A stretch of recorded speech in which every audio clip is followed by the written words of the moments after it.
Hey everyone, welcome back to the channel. Today we're talking about a big boy, Stagg 25D, one of my favorites. This is a 129.2 barrel proof. Yeah, 129.2. This is 25D. This is barrel proof, uncut, unfiltered Kentucky straight bourbon from who else? Buffalo Trace. Part of the Stagg line that used to be called Stagg Junior. I don't know why they took out the Junior. Who knows? Maybe somebody knows. Let me know. People go crazy for these bottles because they're barrel proof. That's why I love it. It's one of my favorites. I love that. Extra heat. It's barrel proof, it's limited, and it usually brings huge flavor, but they also bring huge heat. Like I said, I love the heat. In this video, I'm going to answer one simple question. Is Stagg 25D actually worth the chase, or is it simply overhyped? Quick background. This is Stagg Kentucky Straight Bourbon, whiskey batch 25D. It's bottled at 129.2 proof, as I said, straight from the barrel. So this means no dilution and no filtering. It comes from Buffalo Trace, of course. Same folks behind the antique collection. And all the other bottles people lose their mind in and stand in long lines for. Retail MSRP for this suggested retail value on Stagg is supposed to be around $60 to $70 range. But in reality, it's not. A lot of people see it way higher than that. And I love that there's more knowledge nowadays. I love there's channels like mine and other people's because when I started out, like 6 or 7 years ago now, I bought this at embarrassing $200 because I just knew it was a hard find and I thought that's what they cost. I didn't have the knowledge that I had before. There wasn't as many channels on this. So that's why I like doing this. I like letting people know and being aware. And I like, in my opinion, we do the tasting, we give the full review. I'm not an expert, but I love doing this. I love just giving my opinion on it. And if I help somebody buy this at actual retail or close to, then my job here is done. Like I said, I paid one time uh, a lot of money for this, but I know what the retail is now, thanks to other channels and thanks to research I did and being in the game now for a while.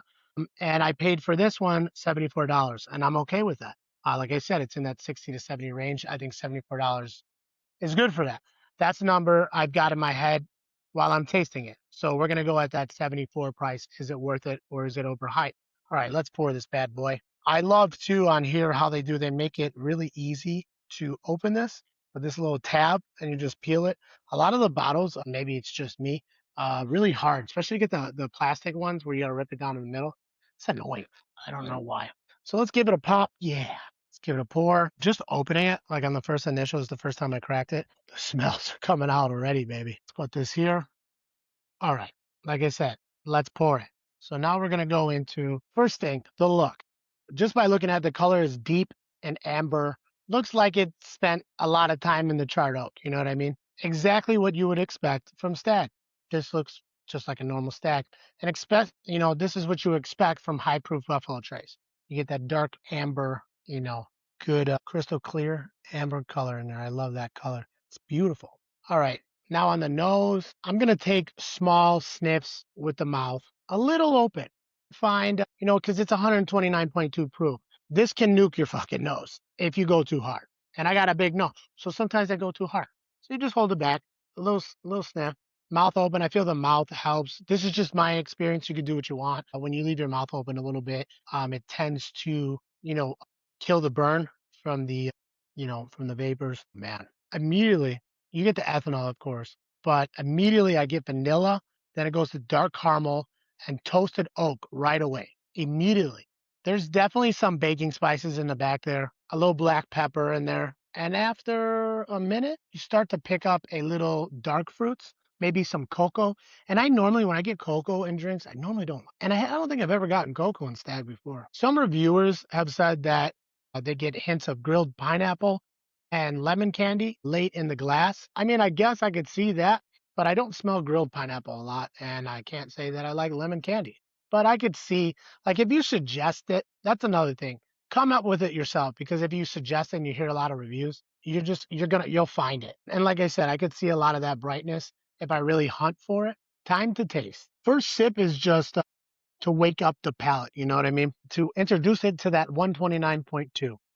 There is absolutely heat here. No surprise. Man, that second sip, wow. On the palate, Stagg 25D, right away it hits with bold brown sugar and dark caramel sweetness up front. The sweetness is very prevalent.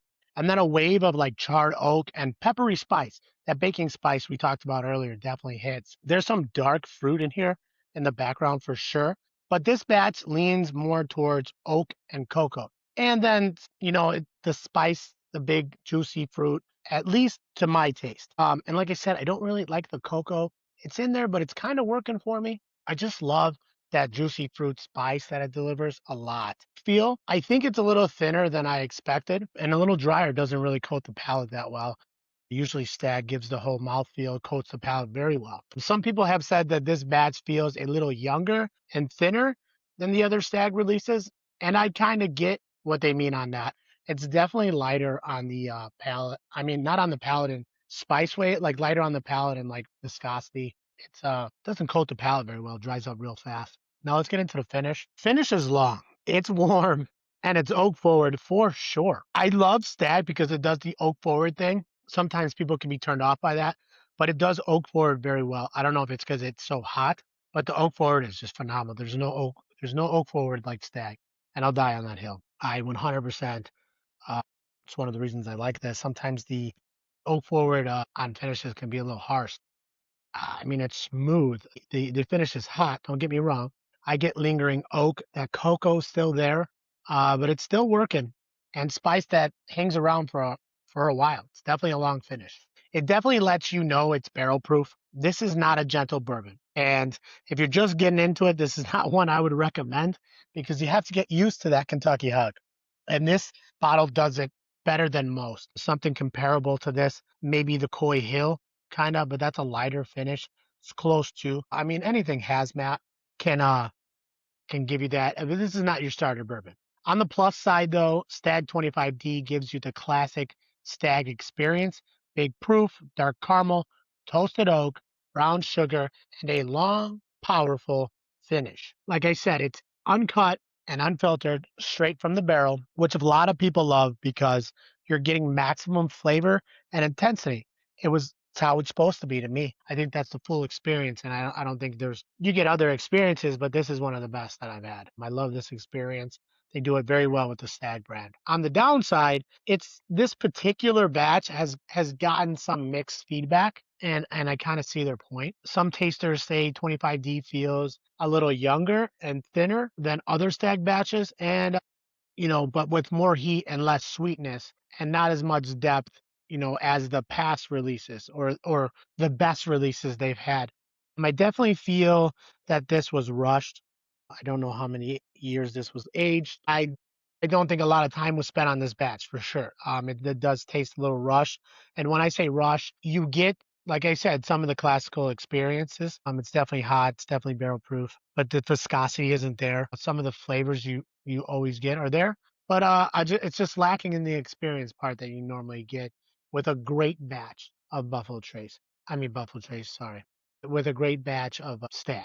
If you're chasing a super rich layered Stag, this might not be the top of the list compared to the legendary batches from the past because those are very, very hard to beat.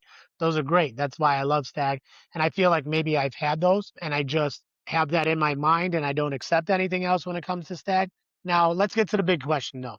Is Stag 25D worth your money and effort? I like to I always break all bottles into three questions. One question, question one, do I enjoy drinking it?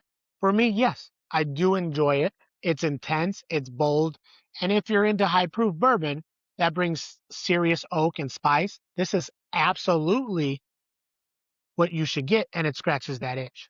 Now, question two, is it worth at retail? And when I say this, at retail around 60 to $70, like I said, I got this for 74. That's what I'm basing this off of. I'd say this is a buy if you like big proof and don't mind heat. I think that's a great price for the experience you get out of this bottle. And then question three, is it worth crazy secondary prices or long hunts? Those long bourbon hunts you're setting out to. This is 25D. You're looking for this right now, in 2026. I forgot there's a little cap on here. That looks just like the real cap. Look at this. I thought I broke the cap. I forgot. For me, on that question, no. based on 25D drinks and what people are saying and how it just drank, like I said, I would not pay huge secondary money for this one or burn a ton of gas chasing this specific batch. Just wouldn't. So here's my final verdict on Stagg 25. If I use my simple scale, pass, which means obviously skip it, try, which means try it at a bar or from my friend, or buy, which means grab it at, your nearest retail that you can actually find it, or stock. Stock is one of my favorites. Which means I'd stack backups if I found them. For Stag Batch 25D, and I'm just speaking for this batch specifically, I'm going to call it buy at retail, don't try at above. Uh, or unless it's close to. Like the 74, purchasing this at 74, I'm happy. I'm good with 74.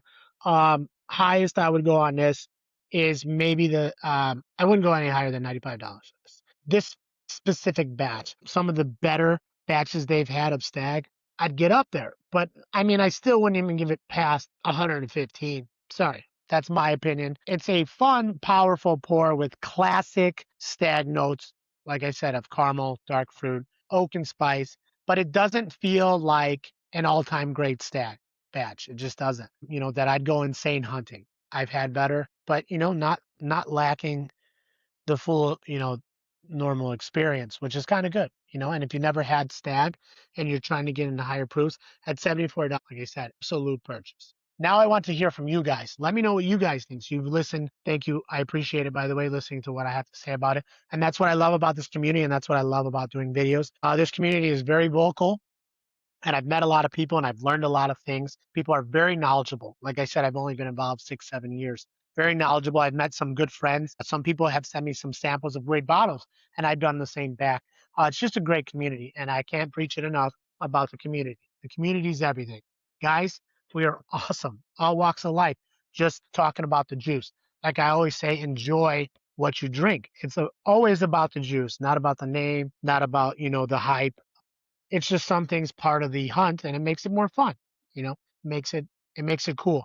It makes it a good conversation piece to talk about what you're tasting, and the history behind some of these bottles and some of these distilleries is cool as shit. I love the history of whiskeys, and I love, you know, being from America, I love the history of bourbons because bourbon basically grew up with America. Now back to the Stag.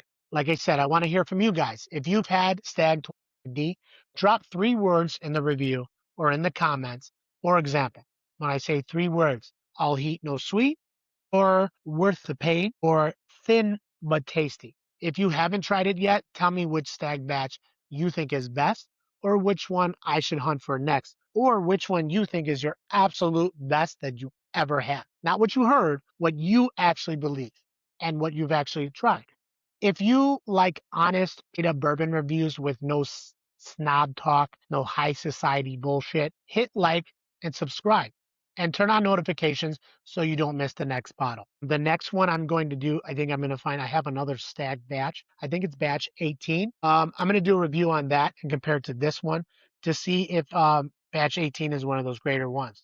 Because to be honest with you, I've had so many Stags now, I'm not sure which batch was my ultimate top hitter. And why not go back and try it? You know what I mean? There's no problem with going back to it. I'm Tony as always, guys. This is the Garage Mind.